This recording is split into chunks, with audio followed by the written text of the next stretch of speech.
रात के 11 बजे सुनसान सड़क पर एक गाड़ी अपनी तेज रफ्तार से भागी जा रही थी। गाड़ी में कुल 4 लड़कियां बैठी थी जो दिल्ली से शिमला जा रही थी। देखने से ही वो काफी मॉडर्न लग रही थी। ओए थोड़ा धीरे चला यार, मारेगी क्या? निशा गुस्से में बोली। नहीं नहीं भगा यार, वैसे भी ऐसे गाड़ी भगाने के मौके बहुत कम मिलते हैं। तू भगा, तेरी ये जान तेरे साथ है, बिल्कुल बिंदास होकर भगा तू, सोनाली ने हंसते हुए कहा। इतना जान जान करेगी तो 377 लगवा ले और इसके बंदे से इसका ब्रेकअप करवा के ब्याह कर ले इससे, निशा ने झुंझला करके कहा। उसकी बात सुनकर कोमल ने गाड़ी की रफ्तार और तेज कर दी। इन सब बातों से बेखबर रंगोली आराम से निशा की साथ वाली सीट पर सो रही थी। अभी ज्यादा देर भी नहीं हुई थी कि कोमल ने अचानक एक जोरदार ब्रेक मारी, जिससे गाड़ी एक झटके से रुक गई। इतनी तेज ब्रेक से सबका संतुलन बिगड़ गया। ओए पागल है क्या, देखकर चलाना कमीनी कहीं की, निशा फिर गुस्से में कोमल को बोलने लगी। इतनी तेज ब्रेक से रंगोली भी उठ गई और जितनी गालियां वो एक सांस में दे सकती थी सब दे दी। अब एक चुप कर और सामने देख, सोनाली ने कहा। सामने एक लड़की काले लिबास में सड़क के बीचों बीच खड़ी होकर उन लोगों की तरफ ही देख रही थी। ये देखकर उन लोगों की हवा टाइट हो गई थी और एक दूसरे के मुंह देखने लगी। फिर भी हिम्मत करके सोनाली और कोमल बाहर निकले। वो लड़की मुस्कुराते हुए देख रही थी। ये क्या तरीका है, पागल वागल हो क्या? सड़क के बीच में ऐसे कौन खड़ा होता है? दिमाग जगह पर है या नहीं? सोनाली ने लगभग चिल्लाते हुए कहा। माफ करना प्लीज, पर वो मेरी कार खराब हो गई है और लिफ्ट के लिए मैं रोड क्रॉस कर रही थी, पर मुझे अंदाजा नहीं था कि आप लोगों की रफ्तार इतनी तेज होगी, उस लड़की ने कहा।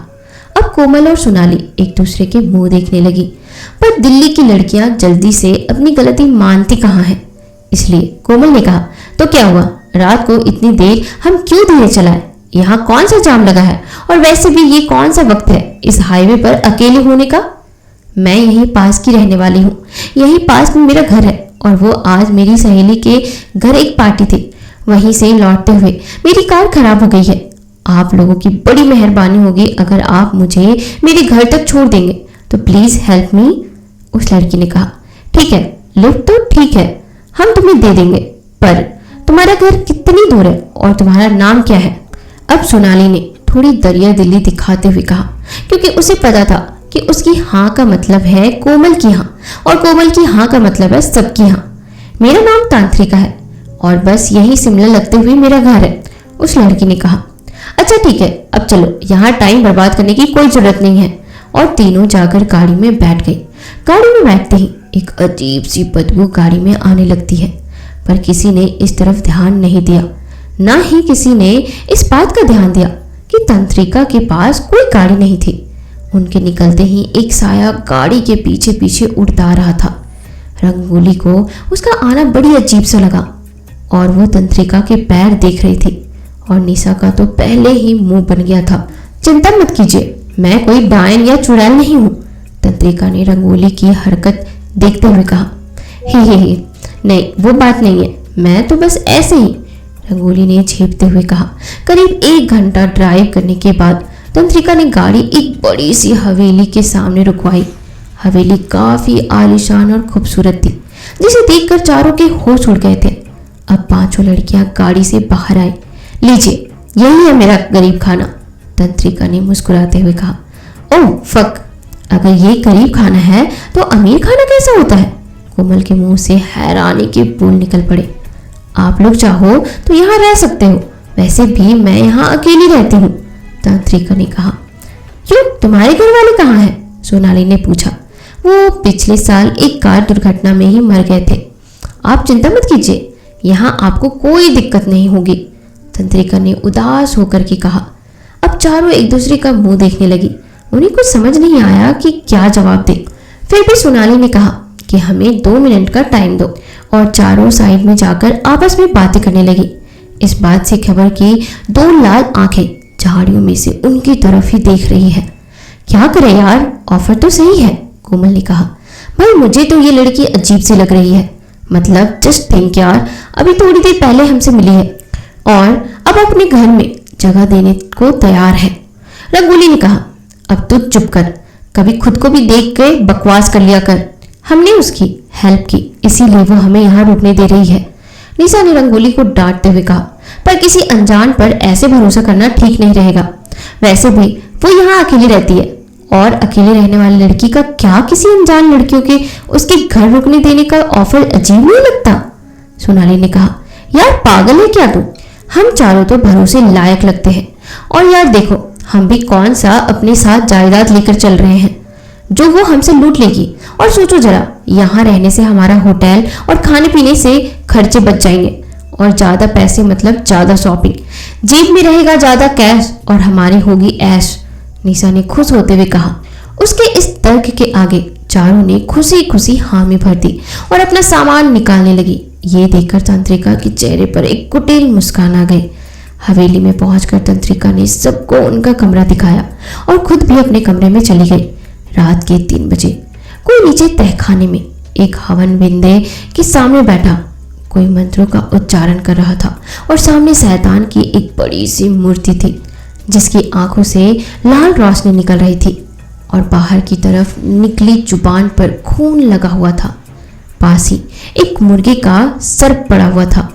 एक साया उड़ता हुआ यहाँ से वहां भटक रहा था और अपनी जीभ से जमीन पर पड़े खून को चाट रहा था। ले आई हूं मैं उन चारों को यहाँ, अब पूरा होगा हमारा बदला, अब मिलेगी हमें शांति। अब हम अपने शैतान को चढ़ाएंगे ताजा गरम खून और नरम इंसानी मांस। हा हा हा हा। तंत्रिका की आवाज पूरे तहखाने में गूंज उठी। इन सबसे बेखबर वो चारों आराम से सो रही थी, जिसे वो अपने फायदे के सौदा मान रही थी।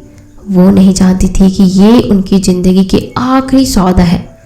कौन थी ये तंत्रिका? कोई इंसान या एक आत्मा? किस बदले की बात कर रही थी वो? उन चारों से तंत्रिका का क्या बदला हो सकता है? वो साया किसका था? इन सभी सवालों का जवाब जानने के लिए इस कहानी को पूरे अंत तक जरूर सुनिएगा। अगला दिन बिल्कुल सामान्य गुजरा। सबने मिलकर बहुत सारी मस्ती की और शिमला की हसीन वादियों में घूमे। पर किसे पता था कि रात होते होते मौत का गहरा साया छाने लगेगा। पर इन सबसे अनजान वो चारों अपनी ही मौज में ही थी। रात के 9 बजे तंत्रिका ने सबको खाने के टेबल पर बुलाया और चारों खुशी खुशी टेबल पर आ गई। कोमल कहती है, यार ये सब तुमने अकेले बनाया है, कमाल है। सोनाली बोलती है, हाँ यार देखने में तो खाना बहुत ही लजीज लग रहा है, भूख तो और बढ़ा दी तुमने।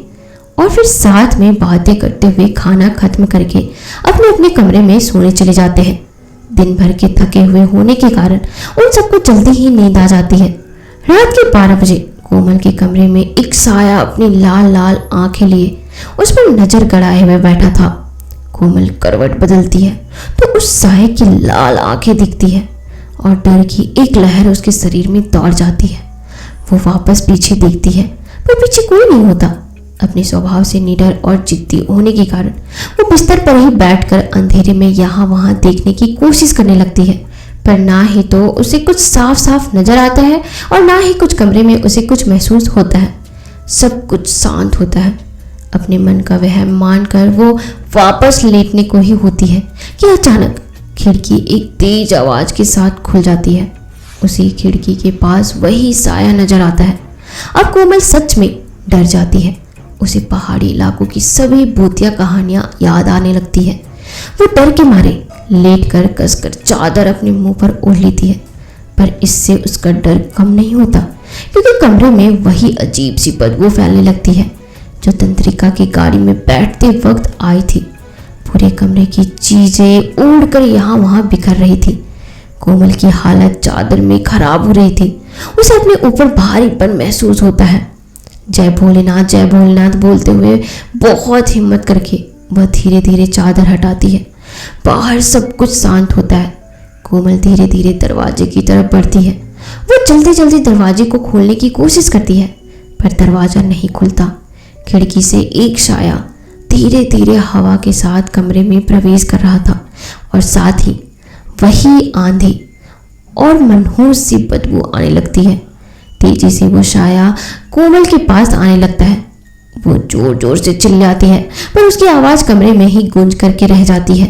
वो साया तेजी से कोमल के आगे पीछे घूमने लगता है और पतली का स्वर कमरे में गूंजने लगता है।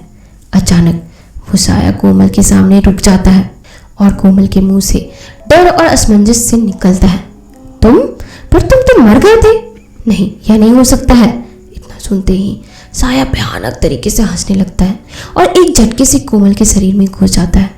कोमल वहीं बेहोश हो जाती है और कमरे की सभी चीजें वापस अपनी जगह पर आ जाती है। खिड़की अपने आप बंद हो जाती है। कोमल का बेहोश शरीर खुद ही उड़कर बिस्तर पर आ जाती है। तो दोस्तों, इस कहानी के पहले भाग में बस इतना ही। आगे क्या होता है ये जानने के लिए इस कहानी का दूसरा भाग आप जरूर सुनना, और इस कहानी का दूसरा भाग आप तभी सुन सकते हैं जब आप इस चैनल को सब्सक्राइब करेंगे। तो जल्दी से इस चैनल को सब्सक्राइब कर दीजिए। और अगर हाँ, आपके पास भी कोई हॉरर स्टोरीज है या खुद की कोई कहानी है भूतों से रिलेटेड, और आप अगर चाहते हो कि मैं उस कहानी को अपने चैनल पर खुद की आवाज़ में सुनाऊं, तो आप मुझे मेरे इंस्टाग्राम पर शेयर कर सकते हो।